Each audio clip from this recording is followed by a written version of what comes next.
The mist clung to the mountain peaks as Ethan stood at the weathered dock, his loyal border collie Ranger pressed against his leg. The lawyer's letter trembled in his hand, revealing his grandfather's final bequest. An island. Not the ramshackle cabin they'd shared since his parents' accident, but a forgotten speck of land in a vast lake that his grandfather had never once mentioned. 17 years old, with nothing but a dog and a duffel bag of worn clothes, Ethan squinted through the morning haze at the impatient boat captain, waiting to ferry him to his inheritance.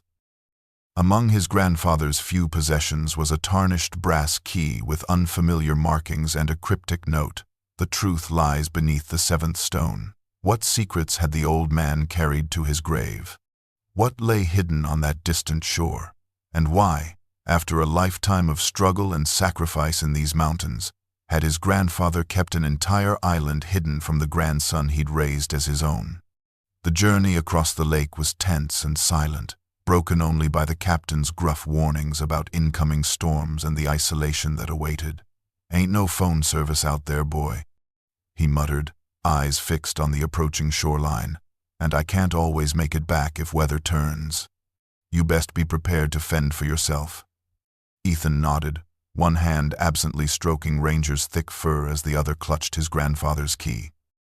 The island materialized from the fog like a creature rising from slumber, its dense pine forest climbing from rocky shores toward a central peak. The boat scraped against a small wooden dock that extended into the water like a hesitant finger. Ethan disembarked with Ranger bounding ahead, the dog's nose working overtime as they followed a narrow path winding through towering trees. The trail opened to a small clearing where a cabin stood, its weathered cedar planks silvered by years of sun and rain. It was larger than Ethan had expected, sturdy and well-proportioned, with a broad covered porch and windows that gleamed with surprising clarity. Inside, the cabin revealed a space that defied its rustic exterior. A riverstone fireplace dominated one wall, shelves of provisions lined another, and simple but comfortable furniture created an atmosphere of functional comfort. A cast-iron wood stove sat ready with kindling, and kerosene lamps hung from hooks. Ethan moved through the space in wonder, fingers tracing the worn spines of books, many focusing on engineering and physics, subjects his grandfather had encouraged him to study. The bedroom contained a solid oak desk beneath a window overlooking the lake, its surface bare except for a leather-bound journal and a framed photograph of his parents on their wedding day. Everything was immaculate, free of dust or signs of abandonment. Ethan tried the mysterious key on every lock he encountered, doors, cabinets, even the antique trunk at the foot of the bed, but it fit none of them. As twilight descended, he lit the wood stove and lamps, their golden light pushing back the gathering shadows. Ranger, who had been exploring every corner, suddenly grew tense. The dog's ears pricked forward, his body stiffening as he approached the walls near the fireplace. A low growl rumbled in his chest, building into urgent barking as he scratched at the wooden planks. Ethan called him back, but the dog remained fixated, his behavior escalating from curious to alarmed. Something was hidden within these walls, something that set Ranger's instincts on high alert. As night enveloped the island, Ethan lay awake in his grandfather's bed, listening to the wind whisper through the pines and Ranger's occasional whines from his post by the suspicious wall. Tomorrow, he would begin to unravel the mystery, to understand why a man who had lived his entire life in simplicity had secretly maintained this place, and what treasures or dangers the brass key might unlock. Dawn broke over the island in a palette of gold and amber, the lake's surface rippling with the gentle morning breeze as Ethan set out to explore his inheritance with Ranger trotting eagerly ahead. The shoreline varied from smooth pebble beaches to jagged rock formations, the perimeter far larger than it had appeared from the mainland. Ethan catalogued his surroundings meticulously, noting the berry bushes heavy with fruit, a freshwater stream cascading down from higher ground, and animal tracks suggesting deer and smaller wildlife shared the island. It was near the eastern shore, where the land jutted into the water like a gnarled finger, that Ethan noticed something distinctly unnatural among the natural chaos of the landscape. 7 large stones, each roughly the size of a car tire, arranged in a perfect circle on a flat shelf of rock overlooking the deepest part of the lake. They seemed deliberately placed, their weathered surfaces bearing the same pale green lichen despite the varying colors of the stone beneath. "The truth lies beneath the seventh stone," Ethan whispered, recalling his grandfather's note as his pulse quickened. But which was the seventh? He approached the formation cautiously, Ranger circling and sniffing with suspicious interest. Ethan counted clockwise, then counterclockwise, searching for any distinguishing features. The seventh stone, counting from the one pointing most directly east, appeared slightly smaller than the others, with a flatter bottom that might conceal something beneath. Just as he knelt to examine it more closely, the sky darkened with alarming speed. The wind shifted violently, carrying the electric scent of imminent rain and sending ripples of white caps across the previously calm lake surface. Ranger barked a warning as the first massive drops began to fall, quickly building to a deluge that forced them to abandon the stone circle and sprint for the shelter of the cabin.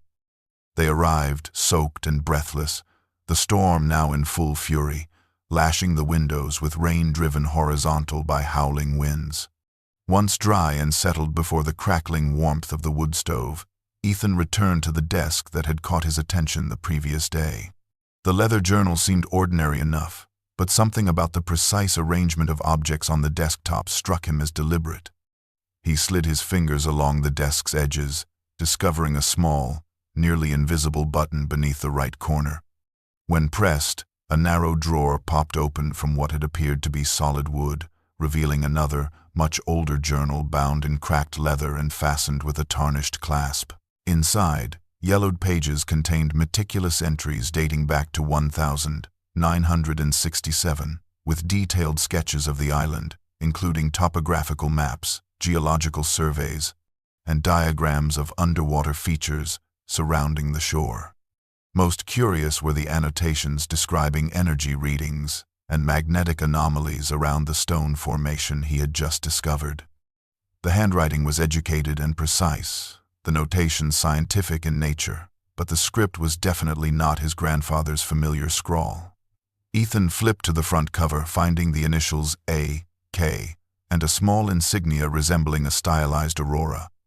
His grandfather had always been a solitary man, a mountain logger with calloused hands and simple needs, never mentioning scientific interests or mysterious collaborators. As thunder shook the cabin walls and Ranger pressed reassuringly against his leg, Ethan traced the unfamiliar handwriting with growing bewilderment. Who was A.K., and what connection did this scientist have to his grandfather? What research had been conducted on this seemingly unremarkable island, and why had it been kept secret for so many decades? The storm raged throughout the night, its fury gradually subsiding as dawn approached, leaving the island glistening under the returning sun. Puddles dotted the ground, and droplets clung to pine needles, creating rainbow prisms in the morning light as Ethan and Ranger returned to the stone formation. The circle looked different after the storm, somehow more deliberate, with water pooled in subtle depressions connecting the stones like a circuit. Armed with the knowledge from the mysterious journal, Ethan approached the formation with renewed purpose. Starting at the easternmost stone, he counted clockwise to the seventh marker, a slightly smaller rock with distinctive striations across its surface. Unlike his rushed attempt the previous day, Ethan now examined the stone methodically, noting how it sat slightly higher than the others, as if placed rather than settled naturally. He positioned himself against it, pushing with the full force of his lean frame, muscles straining against the unyielding weight. Ranger watched intently before suddenly barking and digging at the earth around the stone's base. Following the dog's lead, Ethan cleared away the accumulated soil and found a better angle, finally feeling the massive rock shift slightly. With renewed determination, he leveraged a fallen branch as a primitive pry bar, gradually working the stone from its resting place until it rolled aside, revealing a small hollow carved into the bedrock beneath. The space had been lined with concrete, creating a waterproof chamber about the size of a shoebox. Inside sat a metal container, its surface unmarked by rust despite years of exposure to the elements. Ethan lifted it carefully, his hands trembling slightly as he worked the simple latch. The contents were preserved in sealed plastic: photographs, documents, and what appeared to be military identification tags. The photographs captured his grandfather as Ethan had never seen him, young and standing tall in a crisp military uniform, his arm around another man of similar age who wore the same insignia. Their faces were serious, but there was an unmistakable pride in their posture, standing before what looked like a research facility with massive antenna arrays visible in the background. Ethan turned one photo over, finding neat handwriting that read Project Aurora, 1967, Thomas and Alex Breakthrough Day. The military IDs confirmed what the photos suggested. His grandfather, Thomas Miller, had been not just a simple mountain logger, but a military scientist with a specialization in atmospheric physics. The other man was identified as Dr. Alexander Kovalev, the likely author of the journal Ethan had discovered.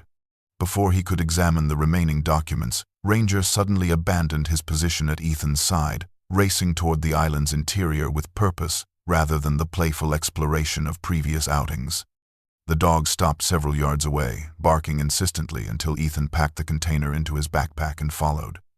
What Ranger had discovered was almost invisible: a narrow path cutting through the underbrush, marked by occasional stone cairns weathered by decades of seasons.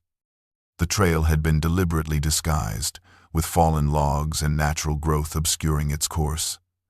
Yet Ranger navigated it with uncanny certainty, his nose occasionally dropping to the ground as if following some scent imperceptible to human senses. As they pushed deeper into the island's interior, leaving the shoreline behind, Ethan felt the hair on his neck stand up, sensing they were walking a path his grandfather had established long ago, a path leading to the heart of whatever secret the old man had protected for decades. The sound of an approaching motor cut through the afternoon quiet, drawing Ethan and Ranger back to the cabin's porch just as an aging aluminum boat nudged against the dock. Its pilot, a slender woman with silver hair pulled back in a practical bun, secured the craft with practiced efficiency before making her way up the path. She moved with the deliberate grace of someone in their 70s who refused to be limited by age, her weathered face suggesting decades spent outdoors. Dressed in a practical flannel shirt, canvas pants, and well-worn hiking boots, she carried a small pack over one shoulder and wore an expression of absolute shock when she spotted Ethan waiting on the porch. "Good Lord," she exclaimed, stopping abruptly at the clearing's edge, her pale blue eyes widening. "You must be Thomas's grandson." She recovered quickly, crossing the remaining distance with a forced smile that didn't quite reach her eyes. "Martha Winters. I was a friend of your grandfather's, been keeping an eye on the place since he passed." She extended a hand that was strong and calloused, incongruous with her slight frame. "Didn't expect anyone to be here. Tom never mentioned passing the island to you." The statement hung between them, part question, part accusation. Inside the cabin, Martha moved with the familiarity of someone who knew the space intimately, automatically filling the kettle and setting it on the wood stove before settling at the small kitchen table. "Your grandfather bought this island back in '67 after his discharge," she explained, eyes constantly darting to windows and doorways as if expecting someone else to appear. "Most folks around the lake think it's abandoned. Tom preferred it that way." She shared stories of the lake's history, of winters so cold the entire surface froze solid, of summer storms that changed the shoreline overnight. Yet her knowledge seemed carefully curated, revealing nothing of substance about his grandfather's activities. When Ethan mentioned finding the stone formation, her teacup paused halfway to her lips, a momentary stillness betraying her casual shrug. It was when he produced the photos from his backpack that Martha's demeanor changed completely. Her face drained of color, one hand instinctively reaching for the silver pendant partially hidden beneath her collar. "Where did you find those?" she asked, voice dropping to barely above a whisper. Ethan explained about the seventh stone and the journal signed with the initials A.K., watching as Martha's expression shifted from shock to resignation. She refused to touch the photographs, instead standing abruptly and moving to the window, staring out at the lake with shoulders now noticeably tense. "You should consider selling this place." she said finally, still facing away. "There's nothing for you here except old ghosts and complications you don't need." Tom would understand. When Ethan protested, mentioning his intention to understand what his grandfather had been protecting, Martha turned with unexpected fierceness. "Some secrets are buried for good reasons, boy. Your grandfather spent 50 years making sure certain things stayed hidden. He paid a heavy price for that dedication." She gathered her few belongings with movements that betrayed agitation rather than age. At the door, she paused, conflict evident in her lined face. Tom had enemies, powerful ones with long memories. They've been waiting for him to die, thinking his secrets died with him. Her eyes flicked meaningfully to the photographs on the table. "Now they'll be watching you. Be careful who you trust, and for God's sake, don't dig any deeper than you already have." With those ominous words hanging in the air, Martha departed, her boat soon disappearing around the island's eastern curve, leaving Ethan with far more questions than answers and the distinct feeling that he was no longer alone in his investigation of the island's secrets. Martha's warning lingered in Ethan's mind as he and Ranger returned to the hidden path the following morning, pushing deeper into the island's interior where the forest grew denser and the ground began to slope upward toward the central hill. Ranger led with confidence, occasionally glancing back as if to ensure Ethan was keeping pace, his behavior suggesting purpose rather than exploration. The path wound through massive pines, occasionally marked by those small, weathered stone cairns that seemed deliberately inconspicuous. Nearly an hour into their journey, Ranger stopped abruptly and began pawing at what appeared to be an ordinary rock outcropping covered in thick moss and climbing vines. Ethan might have walked past without noticing, but the dog's insistence drew his attention to subtle inconsistencies in the formation, the two perfect angles beneath the vegetation. Carefully clearing away the greenery revealed not natural stone but weathered concrete disguised to blend with the surrounding landscape, and at its center, a metal door with a simple keyhole nearly invisible beneath decades of accumulated grime. The brass key from his grandfather's possessions slid into the lock with surprising ease, turning with a heavy mechanical click that echoed in the forest silence. The door resisted at first, decades of disuse causing metal to bind against metal, but with sustained pressure it finally swung inward on protesting hinges, releasing the stale, cool air of a space long sealed from the outside world. Ranger hesitated at the threshold as Ethan switched on his flashlight, revealing a narrow staircase descending into darkness. The concrete room at the bottom was smaller than Ethan had expected, perhaps 15 feet square, its walls painted institutional green now faded and peeling in places. The space had been organized with military precision, metal shelving units containing neatly labeled equipment, much of it covered in protective canvas. A massive radio setup dominated one wall, its analog dials and vacuum tubes speaking of technology from another era, with a logbook beside it showing the last entry dated 1972. Maps covered another wall, the island rendered in topographical detail with colored pins and handwritten annotations marking locations around the perimeter and several spots in the interior.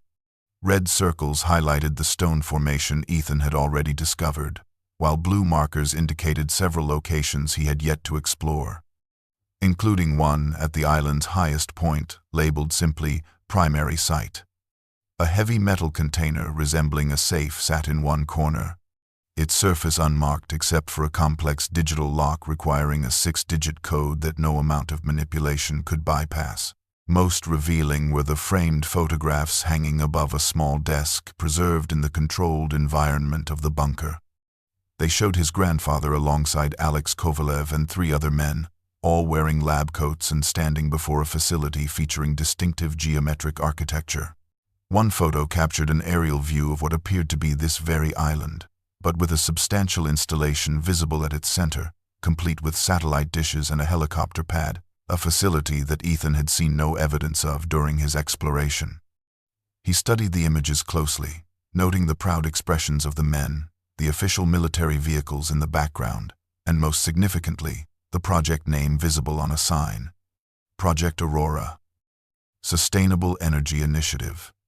The disconnect between his memory of his grandfather, the simple mountain man who taught him to fish and track, and this evidence of a secret scientific past left Ethan stunned, standing in the silent concrete room with decades-old secrets surrounding him. The sun was already dipping toward the western shore when Ethan and Ranger emerged from the bunker, the concrete door sealing with a heavy thud behind them. The discovery had left Ethan's mind racing with questions, processing the disconnect between the grandfather he thought he knew and the scientist revealed in those photographs.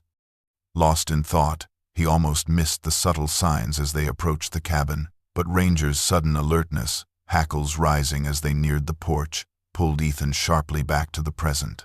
The cabin door stood exactly as he had left it, locked and secure, yet something felt immediately wrong as they entered. Nothing was obviously disturbed, no drawers upended or furniture overturned, but to Ethan's careful eye the intrusion was unmistakable. Books on the shelf were aligned differently. The leather journal had been moved perhaps an inch from its previous position, and the kitchen supplies had been examined and replaced with meticulous care. Most telling was the desk chair, now positioned at a slightly different angle, as if someone had sat there recently, going through his things with professional precision. Ranger confirmed his suspicions, moving through the cabin with nose to the ground, tracking the invisible path of an intruder through each room with growing agitation. On the desk, centered precisely on the blotter, lay a folded piece of paper that had definitely not been there when they left. Ethan unfolded it with cautious fingers to reveal a message in neat, block printing: "Leave now. For your own safety." No signature, no explanation, just the stark warning lying ominous and heavy in his hands. He secured the cabin thoroughly, checking windows and barricading the door with a chair, though he suspected that whoever had entered would have little trouble doing so again if they chose. Darkness fell quickly, the island enveloped in the profound silence that comes with true isolation, broken only by the occasional hoot of an owl or the distant splash of fish in the lake. Unable to sleep, Ethan sat by the window with Ranger pressed against his leg, the dog refusing to move more than a few feet from his side, his usual playfulness replaced by vigilant attention. It was nearly midnight when Ethan noticed the lights on the mainland shore, pinpricks of brightness where no houses stood. They flashed in patterns, 3 short, 3 long, 3 short, before going dark, only to repeat minutes later from a slightly different position. To his alarm, answering lights appeared briefly on the eastern side of the island, visible through the trees, suggesting someone else was present on his supposedly private sanctuary. Ranger growled low in his throat, eyes fixed on the window, sensing the encroaching threat that Ethan could only see as distant light signals. The message was clear. They were watching, coordinating, perhaps preparing. Ethan retrieved the brass key and the photographs from their hiding place in the hollow beneath a floorboard under his bed, securing them in the inside pocket of his jacket. Despite the warning, or perhaps because of it, he felt a stubborn determination taking root. His grandfather had protected these secrets for decades, facing down whatever threats now circled the island.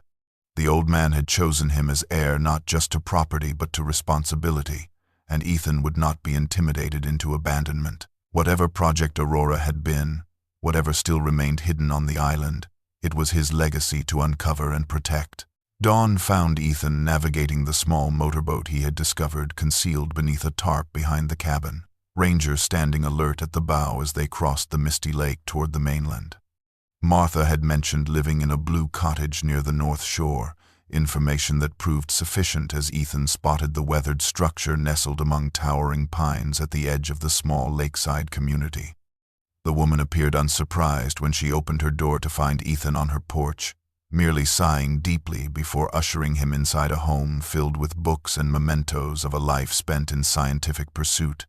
Diplomas and technical journals sharing space with lake photographs and fishing equipment.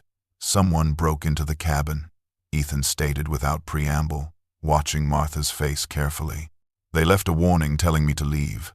Martha settled into an armchair, shoulders slumping slightly as she gestured for Ethan to sit opposite her, recognition rather than shock evident in her expression.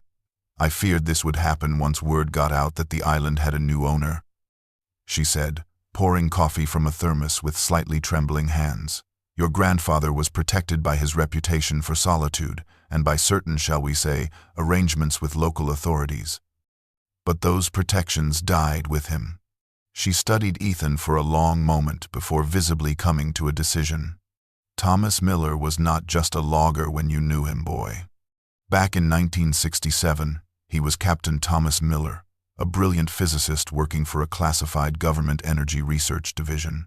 Project Aurora was established on that island during the height of the Cold War, a top-secret initiative to develop clean, sustainable energy technology that could wean America off foreign oil and provide power too cheap to meter. Martha's voice took on the cadence of someone finally unburdening themselves of long-held secrets. They made a breakthrough in 1972, something revolutionary, something that frightened certain powerful interests who stood to lose billions if traditional energy became obsolete. The project was officially decommissioned, the facilities dismantled, but your grandfather refused to surrender their research. He resigned his commission, purchased the island through shell companies, and dedicated his life to protecting what they had discovered. She rose stiffly, retrieving a metal lockbox from beneath a floorboard remarkably similar to Ethan's hiding spot in the cabin. I was a junior researcher on the project, specializing in applied electromagnetic field theory. Alex Kovalev was our lead scientist, a Soviet defector with revolutionary ideas about energy extraction from quantum fluctuations. When the project was shut down, we scattered but maintained contact. For 50 years, Thomas guarded the island while appearing to be nothing more than a reclusive mountain man, and I helped maintain the property, keeping the equipment functional, waiting for the day it might be needed again. From the box she withdrew a detailed map, clearly hand-drawn on durable material, showing the island with several structures marked in different colors, including 3 bunkers Ethan had yet to discover, and a larger facility labeled Primary Containment near the central peak. The men watching you work for Helix Energy Corporation. They've been trying to acquire the island for decades, suspecting what might be hidden there. Your grandfather's will transferring the property to you caught them off guard. Martha folded the map carefully, pressing it into Ethan's hands. I cannot tell you to stay or go. That choice is yours. But if you choose to uncover what your grandfather protected, I will help you understand what you find. Just know that these people will not stop until they have what they want, and they have resources we cannot match. The small town of Lakeview consisted of little more than a main street lined with weathered buildings that had changed little since Ethan's childhood visits with his grandfather. Armed with Martha's map and a list of needed supplies, he docked at the public marina, instructing Ranger to stay with the boat, a precaution that proved prescient when he noticed a man in a charcoal suit watching him from beside a black SUV with tinted windows. Unlike the locals in their practical flannel and denim, this stranger stood out in his urban attire, pretending to check his phone while clearly monitoring Ethan's movements. Deliberately casual, Ethan made his way to Wilson's General Store. The bell above the door, announcing his arrival to the handful of locals gathered around the old wood stove that had heated the establishment for generations. Their conversation halted briefly, curious eyes assessing him before returning to their animated discussion about property values. Third family this month forced to sell, a weathered fisherman was saying as Ethan pretended to examine canned goods nearby. This corporation comes in offering twice market value. How's a working man supposed to say no to that kind of money? Another man nodded gravely, nursing a cup of coffee. Heard they bought old Jenkins' place yesterday that makes nearly the entire North Shore under their control now.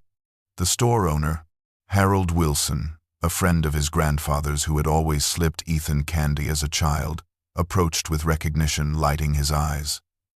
Well, look who it is, Thomas Miller's boy. Heard you inherited the island, son.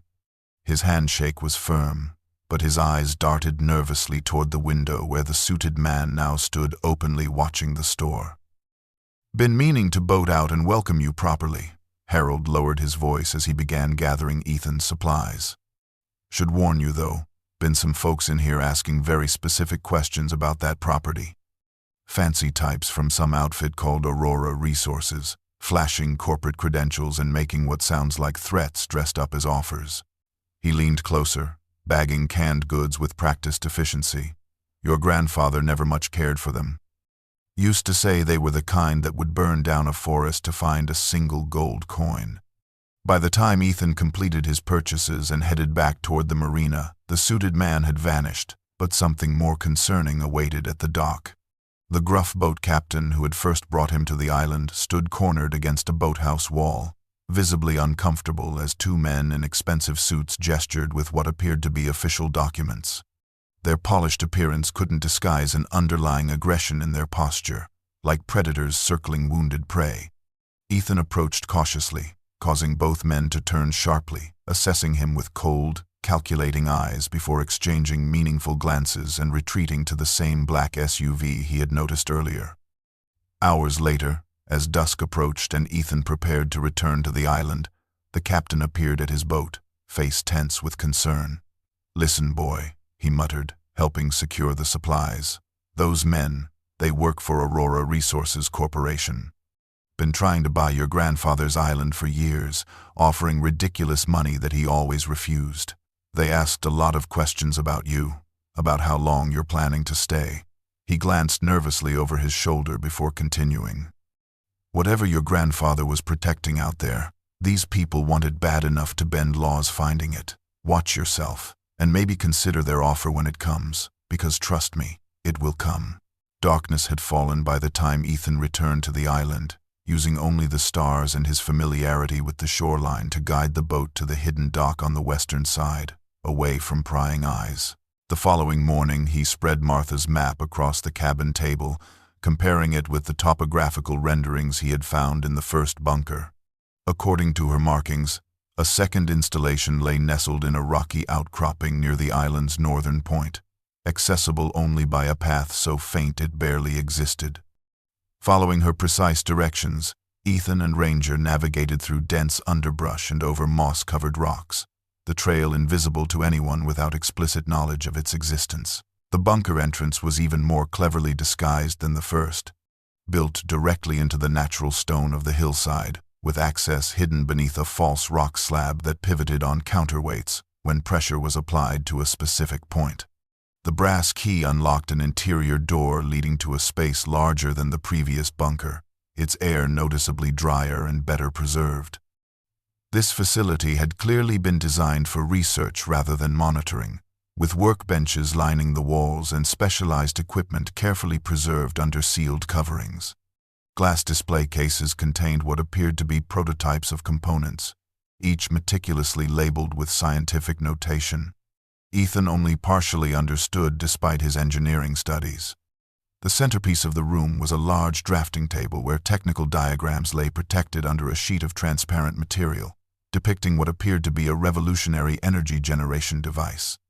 The schematics showed a cylindrical chamber surrounded by electromagnetic coils and specialized containment systems, with annotations referring to zero-point energy extraction and quantum fluctuation amplification. A project journal sat beside the diagrams, its pages filled with excited technical language about sustainable clean energy production, exceeding all theoretical limits, and unlimited potential with minimal environmental impact. Many entries ended with exclamation points, the handwriting becoming increasingly excited as the research progressed, but frustratingly, numerous pages had been deliberately removed or heavily redacted with black marker, creating gaps in the chronology precisely where breakthroughs seemed imminent. A small safe built into the wall yielded to the combination Martha had provided, revealing a second key, larger and more complex than the first, with a digital component built into its handle. Accompanying the key was a handwritten note in his grandfather's distinctive script. "Primary containment requires both keys and the cipher sequence. Trust no one who seeks this knowledge for profit rather than progress." As Ethan carefully documented the diagrams with his phone's camera, a mechanical buzzing sound penetrated the bunker's thick walls. Emerging cautiously, he spotted the source immediately, a small black drone hovering above the island's central peak, its camera clearly scanning the terrain in a systematic grid pattern.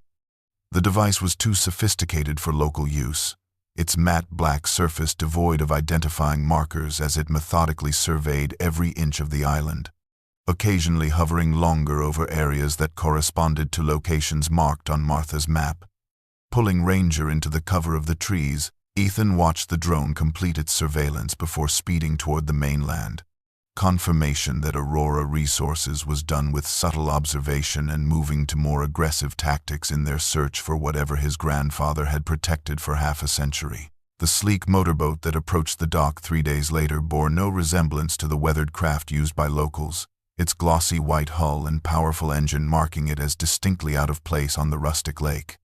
Ranger alerted Ethan with a low growl moments before the vessel's arrival, giving him time to secure the newly discovered documents and keys beneath the loose floorboard. The visitor who disembarked wore an impeccably tailored suit despite the wilderness setting, his leather briefcase and confident stride suggesting a man accustomed to negotiating from positions of power. "Mr. Miller," he called, approaching the cabin with a practiced smile that never reached his calculating eyes. "Daniel Harrington, Chief Legal Counsel for Aurora Resources Corporation." He extended a manicured hand which Ethan reluctantly shook, noting the firm grip intended to establish dominance. Inside, Harrington wasted little time on pleasantries, placing a document folder on the table between them. "Our company has had interest in this property for many years. Your grandfather was, unfortunately, unwilling to entertain reasonable offers." He opened the folder, revealing a contract and a cashier's check with a figure that momentarily stole Ethan's breath. $5 million, Mr. Miller. Considerably above market value for an undeveloped island, I think you'll agree. When Ethan remained silent, processing the astronomical sum, Harrington continued with practiced smoothness. "We understand you've recently graduated high school. This kind of financial security could provide an excellent college education, perhaps at an engineering program befitting your aptitude." The specific knowledge of Ethan's educational interests confirmed Martha's warnings about their surveillance. "I appreciate the offer, Mr. Harrington, but the island isn't for sale," Ethan replied, keeping his voice steady despite the implied threats lurking beneath the lawyer's polished veneer. Harrington's expression hardened imperceptibly, his tone shifting from persuasive to cautionary. "Your grandfather's activities on this island existed in a legal gray area at best, Mr. Miller. Unauthorized scientific installations, possible environmental violations, misappropriation of government property." He steepled his fingers, leaning forward. "Aurora Resources has considerable influence with regulatory agencies. Should investigations be initiated, the legal expenses alone could be ruinous for someone in your position." Standing to signal the conversation's end, Harrington placed his business card beside the untouched check. "The offer remains open for 72 hours, after which we'll be forced to pursue alternative approaches to acquiring this property. I suggest you consider your options carefully." The implied threat hung in the air as he departed, leaving Ethan shaken but resolute in his refusal. That evening, the familiar sound of the captain's boat approaching the dock offered a welcome distraction from Harrington's ominous warnings. The old man seemed unusually somber as he handed Ethan a sealed envelope. "Man asked me to deliver this personally," he explained. "Colonel Richard Harrison, retired military type staying at the Lake Hotel. Said he was a friend of your grandfather's, that it's urgent you meet him tomorrow." The letter inside confirmed the captain's explanation, written in a precise military hand on hotel stationery. "Ethan, I served with your grandfather in the Aurora project. I've monitored the situation from afar since his passing, but recent developments force me to break silence. Aurora Resources is not what they seem. Meet me tomorrow at 0900 Southeast Cove. Come alone and tell no one. The stakes are higher than you realize. Colonel Richard Harrison, U.S. Army, Ret." The Southeast Cove lay shrouded in morning mist as Ethan navigated his boat toward the secluded meeting point, Ranger alert at his side despite having been awake most of the night as they took turns watching for unwelcome visitors. A solitary figure waited on a flat rock overlooking the water, Ramrod's straight posture immediately identifying him as military despite his civilian clothing. Colonel Harrison stood as Ethan approached, his weathered face and precise movements suggesting a man in his 70s who refused to surrender to age, much like Martha. "You have his eyes," were his first words, studying Ethan with an intensity that felt like assessment.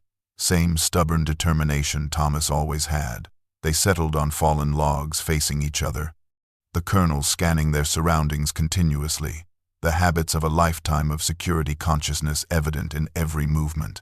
Project Aurora began as a classified Department of Energy initiative in 1967, Harrison explained, his voice low and controlled. "Your grandfather led the engineering team while Alexander Kovalev provided the theoretical framework. They were brilliant, idealistic men who genuinely believed they could change the world." He described how the team had achieved what many considered impossible, developing technology that could extract practically limitless energy from quantum fluctuations in the vacuum of space itself, requiring minimal resources and producing zero pollution or radiation. By 1972, they had a working prototype capable of powering a small town indefinitely from a device the size of a refrigerator. The colonel's expression darkened as he continued. That success proved their undoing. When certain individuals within the government understood the implications, the economic disruption it would cause to the trillion-dollar fossil fuel industry, the project was abruptly terminated, officially due to budget constraints and feasibility concerns. He described how the team was ordered to destroy their research.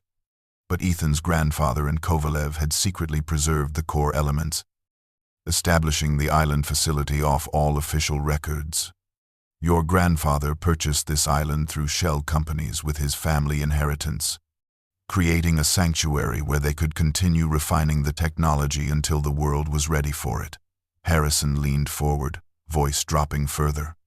"Aurora Resources is no ordinary corporation, Ethan. It's controlled by the same energy conglomerate interests that shut down the original project. They've been searching for this technology for decades, not to develop it but to ensure it never sees the light of day."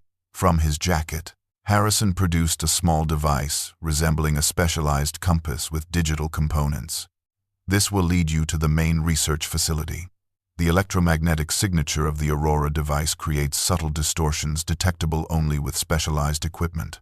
He placed the device in Ethan's hand with careful reverence. "Your grandfather contacted me 3 months ago, sensing his health was failing. He said, when the time came, you would be the one to decide this technology's fate. He believed you possessed both the intelligence to understand it and the moral compass to use it wisely." Rising stiffly, Harrison fixed Ethan with a penetrating stare. "Aurora Resources will stop at nothing, Ethan. They've already infiltrated local law enforcement and have operatives watching the island. Whatever you decide about the technology, you must not let it fall into their hands. Too many good people sacrificed everything to preserve this chance for humanity." Colonel Harrison's warnings echoed in Ethan's mind as he navigated back toward the island, the specialized detection device secure in his pocket, alongside the 2 keys that might unlock humanity's energy future. His preoccupation with these revelations initially blinded him to the problem, until water began pooling around his feet, the boat sitting noticeably lower in the water than it should, its hull compromised by what appeared to be drill holes precisely placed to cause slow but inevitable flooding. Only his proximity to the island allowed him to beach the failing craft before it sank completely, stranding him without means of escape or contact with the mainland. The sabotage marked a clear escalation from surveillance to active threat, a reality that became more apparent when he reached the cabin and found Ranger pawing anxiously at his water bowl, refusing to drink from the cabin's supply. A cautious sniff detected the faint chemical odor contaminating the otherwise pristine water, subtle enough to be easily missed but potent enough to cause serious illness. Falling back on wilderness skills his grandfather had instilled through years of mountain living, Ethan quickly dismantled the cabin's gutters and fashioned a rainwater collection system using tarps stretched between trees to funnel precipitation into clean containers, grateful for the dark clouds gathering on the horizon that promised imminent relief for their thirst. Working methodically despite the growing sense of danger, he secured the cabin as best he could, boarding windows, and creating makeshift alarms using fishing line and tin cans at potential entry points surrounding the structure. As darkness fell, the rainfall arrived in gentle but persistent sheets, validating his collection system while providing cover noise that masked the approach of unwelcome visitors until Ranger's ears suddenly pricked forward, his body tensing as he faced the window with a low, warning growl. Through the rain-streaked glass, Ethan spotted the running lights of multiple boats strategically positioned around the island's perimeter, maintaining stationary positions that effectively created a blockade against any potential escape. More concerning were the occasional flashlight beams visible through the trees, bobbing and weaving as they moved with practiced stealth toward the cabin from multiple directions. These were not local fishermen or curious neighbors, but trained professionals executing a coordinated operation, their methodical approach suggesting military or specialized security background. Ethan quickly extinguished all lights in the cabin, gathering the keys, device, and most critical documentation into his backpack as Ranger continued tracking the intruders through scent and sound, his protective instincts fully engaged as his hackles rose and teeth bared in silent warning. The noose was tightening. Aurora Resources, clearly done with legal maneuvers and financial incentives, now moving to simply take by force what they could not acquire through negotiation, leaving Ethan with a critical decision: stand and fight for a cabin that offered little tactical advantage, or retreat into the island interior where his grandfather's foresight might provide both sanctuary and answers within the hidden facility that had remained secure for half a century. The decision to abandon the cabin came not a moment too soon, as Ethan and Ranger slipped through the rear window and into the dense forest, just as the first black-clad figures emerged from the tree line. With only his backpack containing the essential items, Ethan navigated by moonlight and memory, following Martha's map toward the nearest bunker while the sounds of the cabin being systematically searched faded behind them. Rain continued to fall, masking their scent and sound while transforming the forest floor into treacherous terrain that slowed their pursuers, but also complicated their own escape. The first bunker provided temporary shelter, allowing Ethan to observe through its concealed periscope as teams of men in tactical gear moved across the island with military precision, communicating through hand signals and specialized equipment.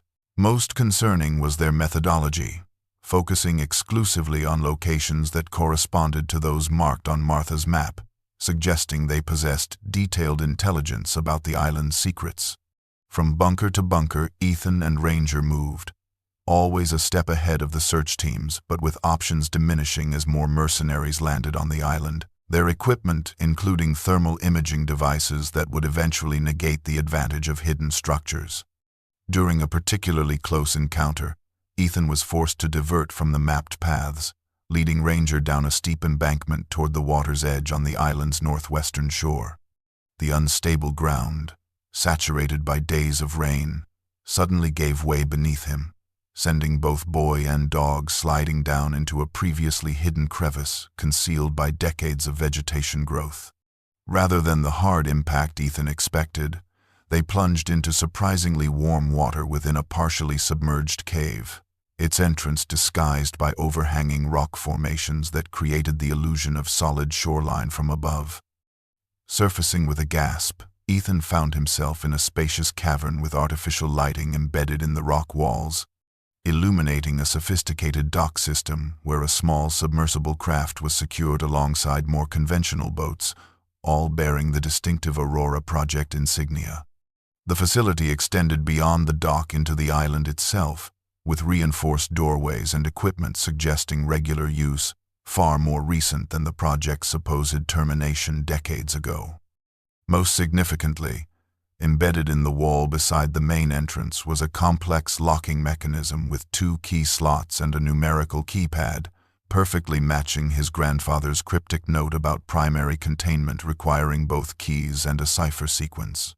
Through a small observation window in the reinforced door, Ethan glimpsed an illuminated corridor leading deeper into the island's interior, likely connecting to the central facility that Colonel Harrison's device had been designed to locate. The accidental discovery provided both opportunity and immediate danger. As the sounds of pursuit echoed from above, the mercenaries tracking their path to the collapsed embankment. With options rapidly diminishing, Ethan faced the realization that the underwater entrance represented both their best hope for survival and the threshold to answers his grandfather had preserved at tremendous personal cost. With pursuers closing in from above and no path of retreat, Ethan inserted the first brass key into the complex locking mechanism, followed by the digital key in the adjacent slot, their combined presence triggering a series of mechanical clicks and electronic tones as ancient security systems recognized the authorized access. The final keypad awaited the cipher sequence, momentarily halting Ethan until inspiration struck, and he entered his own birth date. A gamble rewarded when the massive doors slid open with the hiss of hydraulic systems remarkably maintained despite decades of operation. Ushering Ranger inside, Ethan secured the entrance behind them just as flashlight beams penetrated the cavern waters, the timing so precise that their escape went undetected by the mercenaries now searching the collapsed embankment above. The corridor beyond stretched deep into the island's heart, its walls constructed of reinforced concrete overlaid with copper mesh that Colonel Harrison had explained was electromagnetic shielding designed to prevent detection of the facility's energy signature. Motion-activated lighting illuminated their path as they proceeded, revealing branching hallways leading to various laboratories and storage areas, all maintained in a state of suspended operation as if the scientists had simply stepped away momentarily rather than abandoned their work half a century ago. The central chamber they eventually reached defied Ethan's expectations. A vast circular room, dominated by a device that immediately explained both the project's revolutionary potential and the powerful interests determined to suppress it.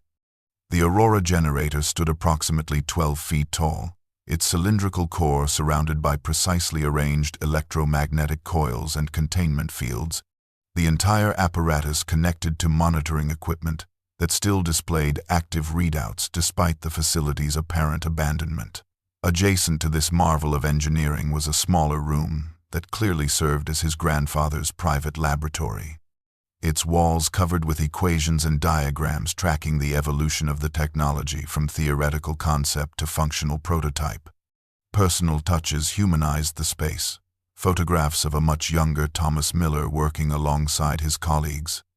Academic credentials Ethan had never known his grandfather possessed, and most revealing, comprehensive journals documenting not just scientific breakthroughs but the political forces that ultimately drove the project underground. These meticulously maintained records detailed how initial government enthusiasm for the technology transformed to active suppression when energy conglomerates recognized the existential threat posed by a device capable of generating practically limitless clean energy at minimal cost. The journal entries grew increasingly bitter as Thomas Miller described congressional hearings where industry representatives questioned the technology's safety despite overwhelming evidence to the contrary. Regulatory obstacles suddenly appearing to block necessary approvals, and ultimately direct threats against team members who refused to abandon their research. Most shocking was the revelation that his grandfather had not simply inherited family property in the mountains as Ethan had always believed, but had strategically relocated there as part of a carefully orchestrated disappearance, establishing a simple identity as a mountain logger while secretly maintaining the island facility and continuing refinements to the technology that represented humanity's best hope for sustainable energy independence. Beyond his grandfather's laboratory lay a secure room that opened to Ethan's fingerprint scan, suggesting Thomas Miller had programmed the biometric security to recognize his grandson's unique patterns, despite Ethan having no memory of such preparation. The chamber contained only a comfortable chair positioned before a large monitor and a single button labeled "Play when ready" that activated when pressed, bringing the screen to life with an image that tightened Ethan's throat with emotion. His grandfather, appearing far more frail than in Ethan's memories, seated in this very room only months before his passing. "Ethan," the recording began, the familiar gruff voice softened by purpose. "If you're watching this, I've died without telling you the truth, and you've discovered enough to find your way here, proving you have the determination I always saw in you."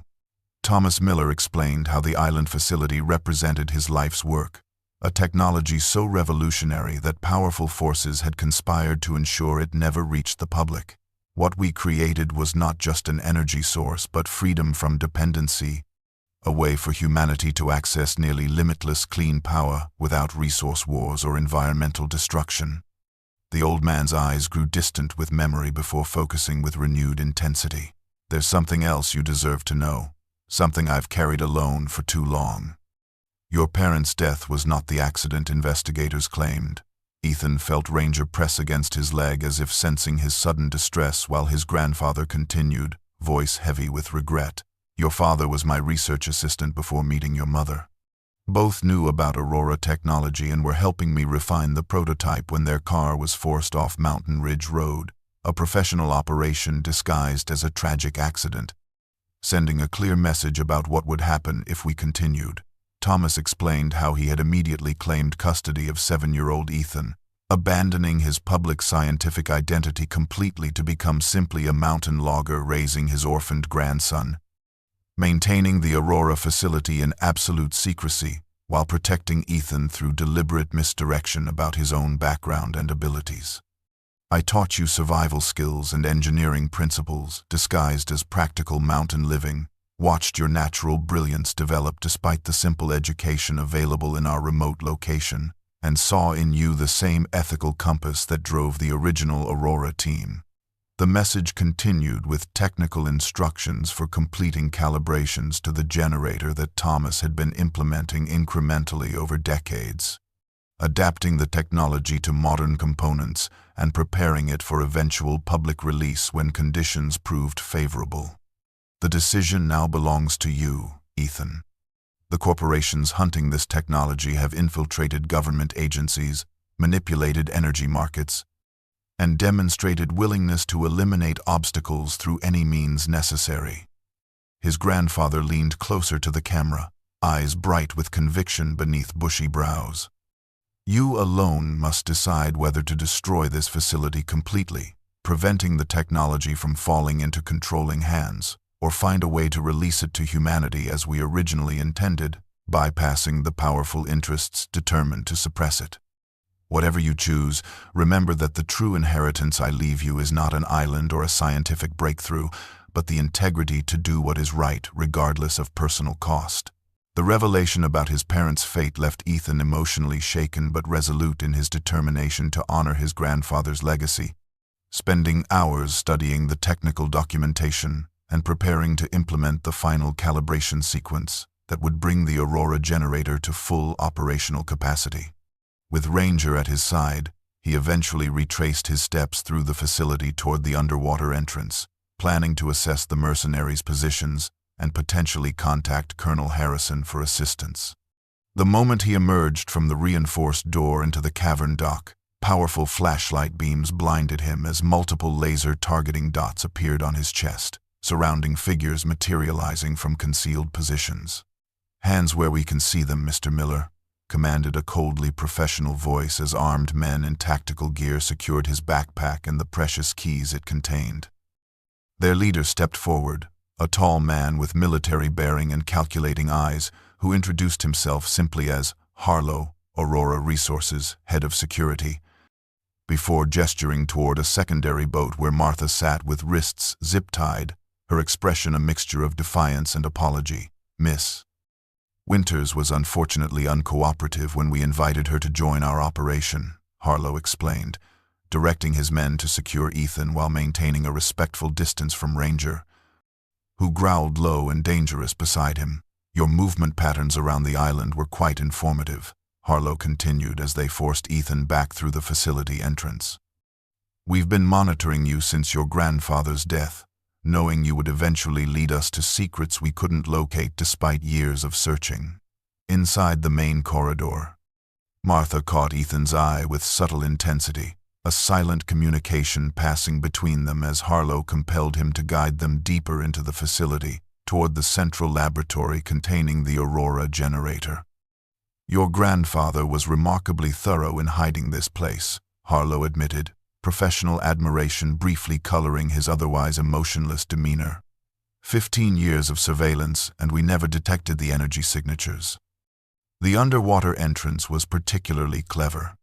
The group approached the final security doorway leading to the generator room, when Martha suddenly stumbled, appearing to twist her ankle as she fell against one of the guards, creating momentary confusion that Ranger instinctively exploited, launching himself at another guard with explosive force and primal protective fury. The narrow corridor erupted into chaos as lights suddenly failed, plunging the space into darkness broken only by erratic flashlight beams and the alarming sounds of Ranger's continued assault. Ethan felt Martha's hand close around his wrist, pulling him toward a service panel she had activated during the commotion, revealing a maintenance tunnel barely large enough for them to crawl through. "Emergency system," she whispered as they slipped into the confined space while Harlow shouted commands to his disoriented team. Thomas installed multiple escape routes, knowing this day might come. They crawled rapidly through the claustrophobic passage as Ranger somehow materialized behind them, having disengaged from the attack to follow his master, the panel sliding closed, just as gunshots echoed through the main corridor. "The tunnels connect to all major sections of the facility," Martha explained as they emerged into a slightly larger maintenance shaft equipped with emergency lighting. "We have perhaps 5 minutes before they organize properly and begin systematic pursuit, but they don't have the facility schematics that show these service routes." The narrow maintenance tunnels wound through the facility like capillaries, Martha navigating with practiced familiarity despite her age and injured ankle, leading them toward what she described as a secondary exit near the island's southern shore. Ranger padded silently beside them, ears constantly alert for sounds of pursuit as they traversed the claustrophobic network that had remained hidden from Aurora resources despite years of searching. Their emergence into a small cavern revealed not the expected exit but 4 waiting figures, causing Ethan to pull Martha protectively behind him until the nearest figure stepped into the dim emergency lighting, revealing an elderly but still imposing man with a thick Russian accent who introduced himself simply as Alexander Kovalev, "Your grandfather's closest colleague." The reunited Aurora team explained how they had maintained covert observation of the island since Thomas Miller's passing, Colonel Harrison serving as their military liaison while Martha monitored the facility itself, all waiting and watching as Aurora Resources escalated their efforts to acquire the technology. "We could not directly protect the island without revealing our existence," explained Dr. Eleanor Chen, a quantum physicist whose presumed death in 1982 had apparently been greatly exaggerated. "The corporation has compromised too many government agencies, infiltrated too many regulatory bodies. Our only hope was to wait until you discovered enough to make the research public." Their 4th member, a white-haired man with weathered dark skin, who introduced himself as Dr. James Washington, opened a secure laptop displaying surveillance footage of Harlow's team methodically searching the facility, now trapped inside by emergency containment protocols activated during their escape. "Your grandfather created the most significant breakthrough in energy production since nuclear fission," Washington explained, showing Ethan simulations of the Aurora technology deployed globally. Unlimited clean energy at negligible cost, with units small enough to power individual homes or large enough to replace entire power plants, completely eliminating dependency on fossil fuels without the drawbacks of current renewable alternatives. The team described their decades-long vigil, continuing research in secret locations worldwide while waiting for the right moment to reintroduce the technology when it could be protected from corporate suppression. Thomas believed that simply releasing the research wasn't enough, Kovalev continued, his eyes reflecting both exhaustion and determination. Without proper protection and immediate widespread implementation, the technology would be buried again through legal maneuvers, regulatory capture, or corporate acquisition of patents. Their solution had been to prepare complete documentation and working prototypes distributed to scientific institutions, media outlets, and foreign governments worldwide. A synchronized release that would make suppression impossible once initiated. "We've been waiting for you to discover the final calibration sequence your grandfather implemented," Martha explained, the pieces falling into place as Ethan realized the true purpose of his inheritance. "Thomas wanted you to understand everything first, to see the technology with your own eyes and make your own judgment about its release. With your discovery of the main facility and completion of his work, we can finally bring Aurora technology to the world. But we must act quickly before Harlow's team extracts themselves from the containment protocols. The concealed southern bunker provided temporary sanctuary as Ethan, Martha, and the original Aurora scientists gathered around a table laden with decades of research. Surveillance feeds on the walls displaying Harlow's reinforcements, arriving by helicopter on the northern shore, while boats maintained a tight perimeter around the island. Colonel Harrison joined them via secure satellite connection, confirming that Aurora Resources had leveraged connections to ensure no outside interference from authorities, effectively isolating the island from any potential rescue. They've created a media blackout, claiming environmental hazards require containment, Harrison explained, his voice tense with urgency. We have perhaps 12 hours before they secure the entire facility and extract the technology. The weight of responsibility settled on Ethan's shoulders as he reviewed the three options before him, each with profound implications for both his survival and humanity's future. Destroying the facility would prevent the technology from falling into corporate hands but sacrifice the work of generations and humanity's best hope for clean energy independence. Releasing the research immediately would ensure its survival, but potentially trigger violent countermeasures from those whose trillion-dollar industries faced obsolescence. Martha placed a gentle hand on his arm, her eyes reflecting understanding beyond her years. Your grandfather faced this same decision repeatedly over decades, she revealed, her voice soft with memory. Each time technology advanced enough to potentially protect the release, corporate influence in government and media expanded correspondingly. He chose ongoing stewardship over both destruction and premature release, hoping someday the right conditions would emerge. Kovalev nodded solemnly, adding, Thomas believed releasing the technology without proper protective measures would mean simply transferring control from one group of powerful interests to another, creating new monopolies rather than true energy democracy. Ethan moved to the window, watching distant mercenaries methodically searching the island's surface, while Ranger pressed reassuringly against his leg. The dog's unwavering loyalty, a counterpoint to the chaos surrounding them. His education in engineering had focused on systems thinking, finding solutions that addressed root problems rather than symptoms, and slowly a third path began to crystallize in his mind, drawing on elements his grandfather had already implemented in the facility's design.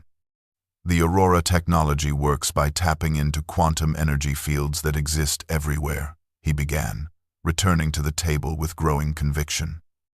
What if instead of releasing just the research, or a single implementation, we create multiple variants simultaneously, each with different applications but all sharing the core principles, distributed through different channels worldwide? His plan took shape as he spoke, combining his grandfather's technical genius with his own fresh perspective, proposing a decentralized approach that would make suppression nearly impossible, while preventing any single entity from controlling the technology. The solution involved creating simplified designs appropriate for open-source distribution, alongside more sophisticated implementations protected by distributed networks of scientists, community organizations, and international oversight committees with transparent governance. We don't just release the research, Ethan concluded, his voice gaining strength as the path forward clarified. We create an unstoppable cascade of innovations that transforms the technology from a single, vulnerable breakthrough into thousands of implementations too numerous and diverse to suppress.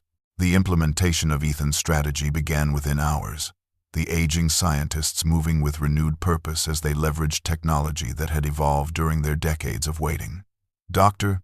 Washington accessed the facility's primary database, creating a sophisticated duplicate that contained authentic formulas and components but subtly altered key elements of the quantum stabilization protocols, ensuring any prototype built from these plans would function initially before catastrophically failing during power scaling tests. The altered research appeared comprehensive and valuable, including extensive notes and technical specifications that would convince even experienced physicists of its authenticity while leading to insurmountable obstacles by design. Meanwhile, Dr.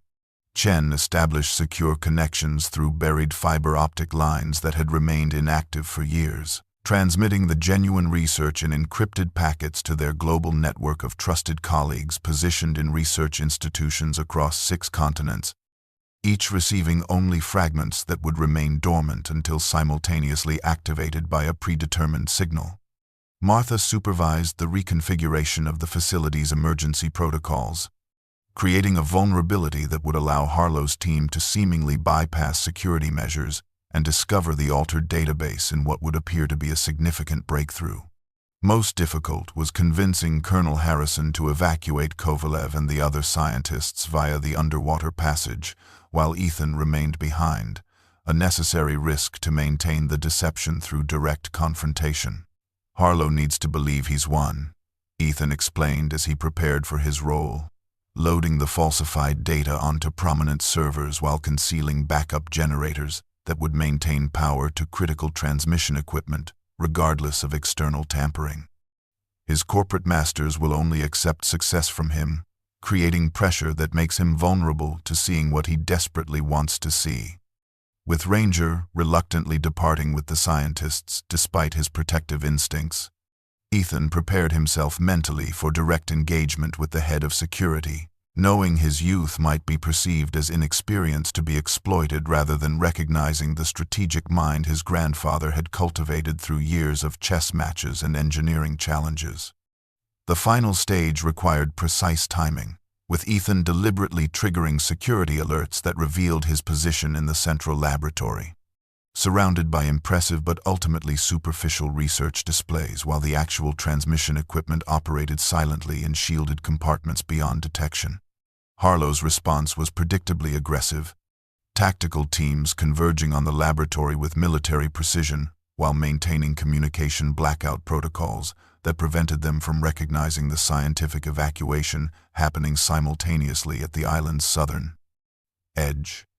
When the security chief finally entered the laboratory personally, satisfaction evident in his otherwise controlled expression as armed men secured the room, Ethan allowed a carefully calculated display of defeat and resignation, presenting himself as an overwhelmed teenager outmaneuvered by professionals. "Impressive operation for someone your age," Harlow commented, surveying the apparently intact research with poorly concealed excitement. "Your grandfather would be disappointed to see his life's work finally within our reach. But he shouldn't have placed such responsibility on inexperienced shoulders." The condescension in his voice completed the deception, confirming that Ethan's youthful appearance had created exactly the underestimation their plan required. As the genuine research continued transmitting to secure locations worldwide, the cascade of information becoming increasingly impossible to contain with each passing minute. The calculated surrender appeared complete as Ethan raised his hands in apparent defeat, addressing Harlow with carefully rehearsed desperation. "I need assurances that Martha will be unharmed," he insisted, maintaining the fiction that the elderly scientist remained a hostage rather than safely evacuating with the others. "In exchange, I can provide access to the secondary database containing the practical applications of the Aurora technology." Harlow considered this briefly before agreeing with a predatory smile, believing he was expertly manipulating a naive teenager, while corporate scientists were flown to the island to begin analyzing the seemingly valuable primary database. Ethan led the security chief deeper into the facility, through corridors where armed guards maintained vigilant watch, eventually reaching a secondary laboratory where specialized equipment hummed with apparent purpose, screens displaying complex equations and system diagnostics that impressed even Harlow's experienced eye. The deception held as Ethan demonstrated the falsified interface, providing access credentials that opened vast archives of technical specifications, watching from his peripheral vision as the transmission progress indicator on a concealed monitor reached 90% completion. The corporate scientists arrived shortly thereafter, their initial excitement palpable as they began examining the altered research, making notes and conferring in specialized terminology that momentarily excluded both Harlow and his tactical team from understanding the true significance of what they were reviewing. It was during this critical window that Ethan implemented the final phase, subtly activating a system protocol that would accelerate power fluctuations throughout the facility, creating a convincing emergency requiring evacuation while ensuring continued transmission of the genuine research. The first indication that something had changed came from one of the scientists, her expression shifting from excitement to confusion as she cross-referenced equations and found subtle inconsistencies in the quantum stabilization formulas. These parameters would create catastrophic resonance in any working prototype, she announced, turning accusingly toward Ethan as understanding dawned. This research is deliberately flawed.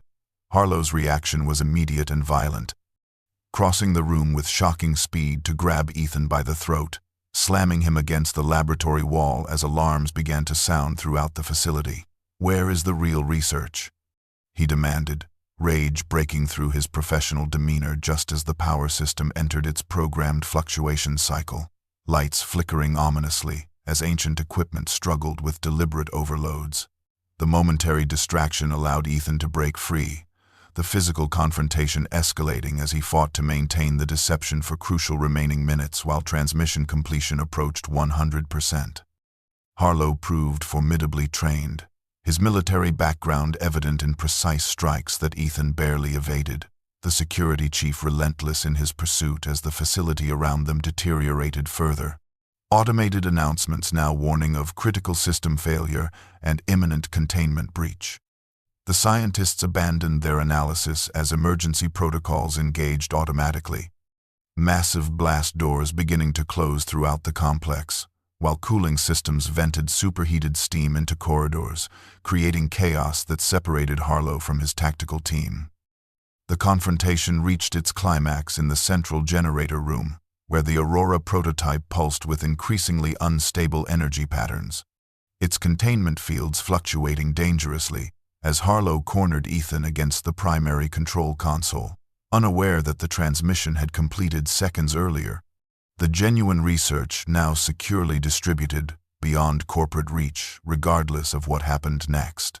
The facility's destabilization accelerated beyond the parameters Ethan had anticipated, the ancient Aurora prototype entering a quantum feedback loop that the automated systems could no longer contain, its energy signature growing exponentially as warning klaxons echoed through the deteriorating complex. Colonel Harrison's voice crackled through the emergency communication system, reporting that corporate forces were abandoning the island as structural integrity warnings triggered mandatory evacuation protocols, creating the window needed for Ethan's escape through maintenance tunnels that remained accessible despite the progressive system failures. As Ethan and the original research team reached the final junction leading to the underwater exit, Dr. Chen's diagnostic tablet displayed alarming data about the prototype's containment field, revealing that complete system failure would release enough energy to not only destroy the island, but potentially trigger a devastating tsunami that would threaten coastal communities around the lake. "The emergency shutdown requires manual override," Kovalev explained grimly, pointing to schematics showing the master control room now inaccessible behind collapsed corridors and security doors. "Someone must remain to initiate the containment protocols while the rest evacuate." Before Ethan could volunteer, Martha stepped forward with quiet determination, her eyes reflecting a peace that seemed incongruous with the chaos surrounding them. "It should be me," she stated firmly, removing her jacket to reveal an alarming thinness that had been carefully concealed. "I have stage 4 pancreatic cancer with perhaps 3 months remaining. This gives purpose to my ending." The revelation stunned the group into momentary silence before Martha continued with growing urgency, explaining that she knew the system better than anyone except Thomas himself. "Your grandfather and I were more than colleagues, more than friends," she confessed, removing a chain from around her neck to reveal a simple ring that matched the one Thomas had always worn. "We were research partners who fell in love during the original project, but kept our relationship secret to protect our work, and later, to protect you." She described how they had designed the Aurora device together, her theoretical calculations complementing his engineering genius, continuing their collaboration in secret for decades after the project's official termination. When your parents were killed, we made the hardest decision of our lives, that Thomas would raise you alone in the mountains, maintaining the fiction of being simply your grandfather while I monitored the facility and continued our research, sacrificing our life together to keep you safe from those who would use you against us. The emotional revelation was cut short by another violent tremor through the facility, forcing immediate decisions as structural supports began to fail around them. The final goodbye was brutally abbreviated, Martha embracing Ethan quickly before physically pushing him toward the exit where Kovalev and the others waited. Her last words, a fierce command to live the life your parents and grandfather sacrificed everything to protect. Colonel Harrison physically restrained Ethan when he attempted to follow her back into the collapsing facility, the young man's desperate protests fading as Martha disappeared through the security door, her slender figure momentarily silhouetted against the emergency lighting before the barrier sealed behind her, separating her forever from the grandson she had loved from a painful distance for 17 years. The underground passage leading to the hidden boat dock twisted through narrow rock formations, occasionally blocked by debris from structural failures that required collective effort to clear, their progress hampered by tremors increasing in both frequency and intensity as Martha implemented the containment protocols from within the failing facility. Ranger led their group with uncanny intuition, somehow sensing the safest route through sections where multiple paths presented themselves. The dog's protective instincts extended to the entire team as they navigated the treacherous escape route. Upon reaching the concealed dock, they discovered an unexpected obstacle. 2 corporate security personnel, who had found the location during their systematic search, now preparing a small craft for their own evacuation as the island began to shake more violently above them. Colonel Harrison moved with surprising speed for his age, disabling both men with precise strikes before they could alert others to the escaping scientists, securing them with plastic restraints, while Dr. Chen prepared their submersible for immediate departure. Through the dock's monitoring system, they observed the chaotic corporate evacuation occurring above.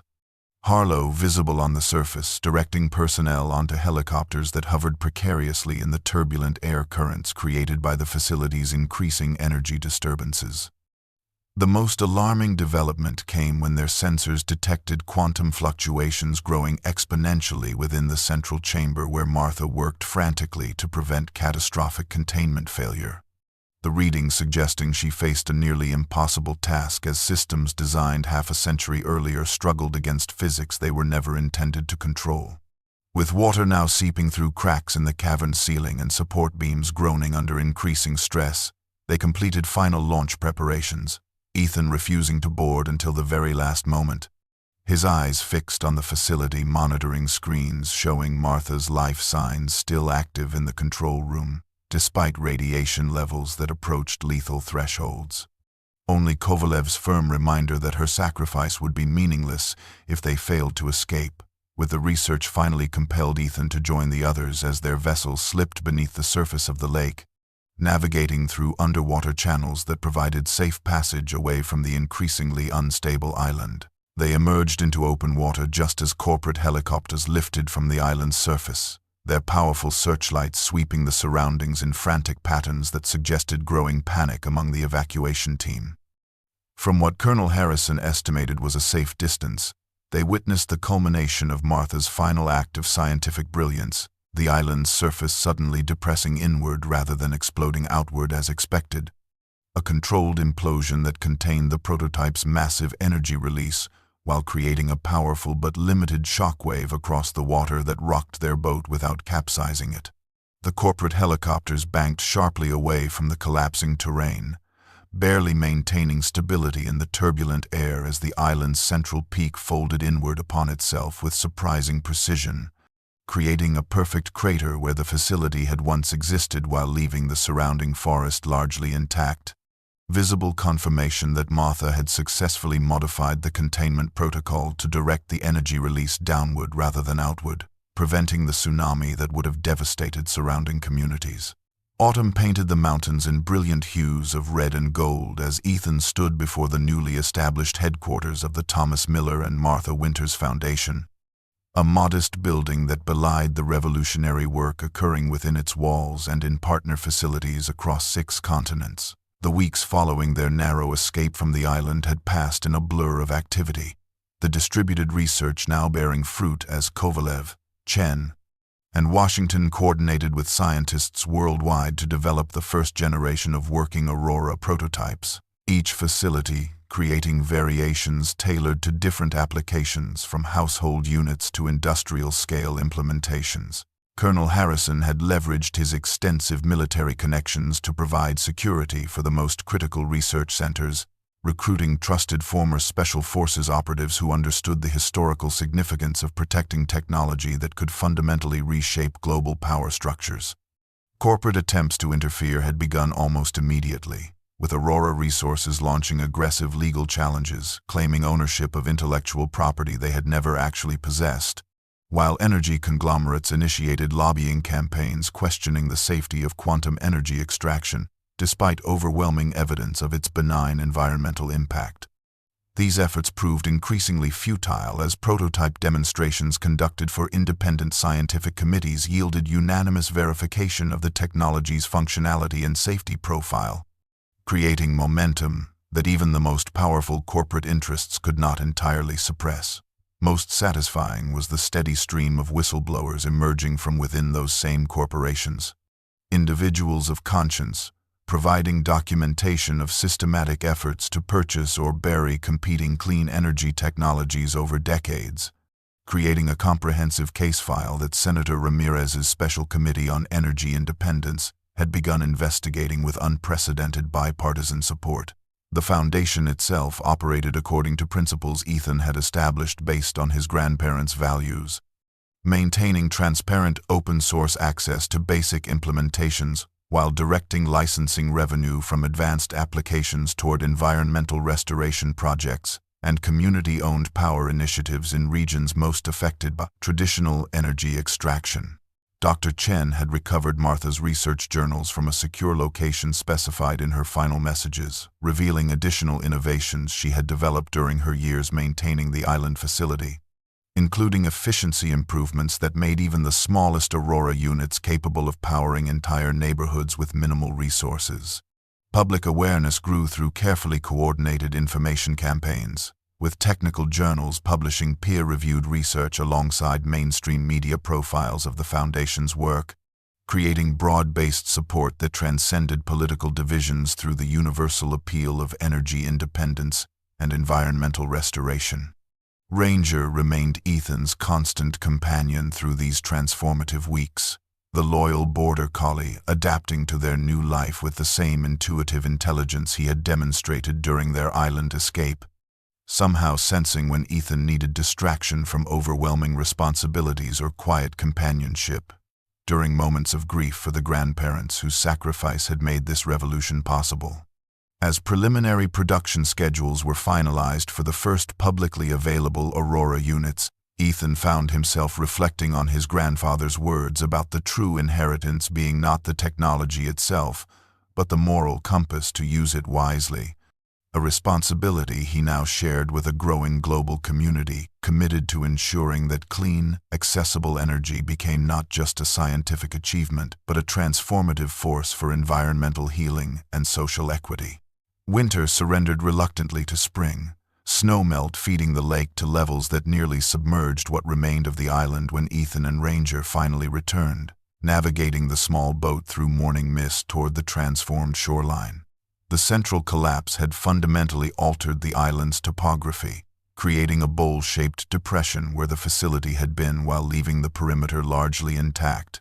Though now significantly reduced in elevation, Aurora Resources had withdrawn their interest completely following the coordinated release of internal documents exposing decades of illegal suppression activities, their corporate leadership now facing federal investigations and shareholder revolts that occupied their full attention. Landing at what remained of the eastern shore, Ethan felt Ranger's familiar presence against his leg as they stood silently observing the altered landscape.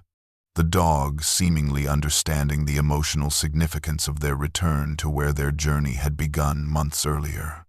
The forest had thinned considerably from the structural upheaval, yet nature was already reclaiming disturbed areas with fresh undergrowth pushing through soil enriched by fallen trees. Their exploration revealed that while the cabin had been damaged beyond repair, certain elements of the island remained remarkably preserved, as if protected by some quirk of geology during the controlled implosion Martha had engineered. Most significant was the discovery that the stone formation at the eastern point survived completely intact, the 7 massive rocks standing in their perfect circle exactly as they had for decades, their weathered surfaces seemingly untouched by the catastrophic events that had transformed the land around them. Drawn by memory and intuition, Ethan approached the 7th stone, noting how it remained slightly elevated above the others, despite the surrounding terrain changes. With Ranger watching attentively, he carefully leveraged the stone aside using techniques learned during his first exploration, revealing that the hidden compartment beneath had not only survived but appeared to have been recently accessed and resealed. Inside lay a single weatherproof container different from the one he had discovered months ago, this one bearing his name in his grandfather's distinctive handwriting. The contents consisted of a single letter protected in sealed plastic, dated just days before Thomas Miller's death, and a small wooden box containing 2 wedding bands, one that Ethan recognized as his grandfather's constant companion, and another, more delicate ring that clearly belonged to Martha.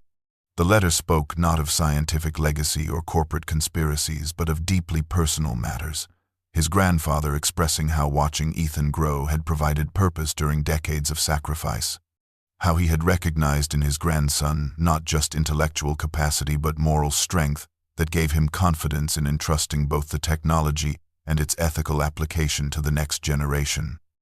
Whatever you discover on this island, whatever you choose to do with that knowledge, the letter concluded, know that Martha and I are prouder than words can express of the man you have become. Not because you are continuing our work, but because you will make your own path guided by the same commitment to truth and compassion that has always defined you, even as a child. The island was never your true inheritance, Ethan. You are ours. Summer sunshine bathed the mountain peak in golden warmth, as Ethan stood with Ranger beside the simple granite marker that commemorated his grandfather. The weathered cabin behind them, now serving as a satellite office for the Foundation rather than a permanent residence. From this elevation, the lake stretched like polished glass to the horizon, the island visible as a small dark shape distinguished by its perfect circular depression, now officially designated as the Miller Winters Nature Reserve, following federal recognition of its ecological and historical significance. The past year had brought transformation at a scale his grandfather could only have dreamed possible, with Aurora technology implementations progressing from isolated demonstration projects to mainstream adoption across multiple continents. The first residential units had been installed in historically underserved communities where energy poverty had limited economic development for generations, while industrial-scale implementations were revolutionizing manufacturing processes by eliminating carbon emissions without sacrificing productivity. Most encouraging was how the open-source approach had sparked thousands of innovations beyond the original designs, with engineers and citizen scientists worldwide adapting the core technology to applications ranging from transportation infrastructure to agricultural systems, each advancement building upon the foundation his grandparents had established decades earlier. Resistance from entrenched interests had not disappeared but was increasingly marginalized as public support solidified around technology that delivered tangible benefits to ordinary people, while addressing climate concerns that had seemed insurmountable just months earlier. The Foundation itself had evolved beyond Ethan's initial vision, now functioning as a global network of independent research hubs unified by shared ethical principles rather than centralized control. An approach that ensured no single entity, including governments or corporations, could ever monopolize or suppress the technology again. Dr. Kovalev had recently celebrated his 80th birthday by demonstrating a 3rd-generation Aurora prototype that doubled efficiency while reducing manufacturing complexity, his passion for innovation undimmed by age or past persecution. Colonel Harrison continued coordinating security through an expanding network of veterans committed to protecting the technology's accessibility, while Dr. Chen supervised educational initiatives translating complex physics into approachable curriculum for students worldwide. Ranger nudged Ethan's hand with characteristic perception, seeming to sense his reflective mood as they gazed across the landscape that had shaped his identity. From the mountain forests where his grandfather had taught wilderness survival disguised as simple outdoor activities, to the island where those skills had ultimately helped preserve a legacy that now benefited millions. The transformation from isolated mountain boy to reluctant heir to purposeful guardian had occurred so gradually yet completely that Ethan sometimes barely recognized his former self in memories of that first boat ride to the island, the confusion and uncertainty that had accompanied the mysterious brass key and cryptic note. His grandfather's final message had proven prophetic, the true inheritance manifesting not as property or even revolutionary technology, but as the moral clarity to make difficult choices when confronted with powerful opposition, to recognize that some discoveries belong not to individuals or corporations but to humanity itself.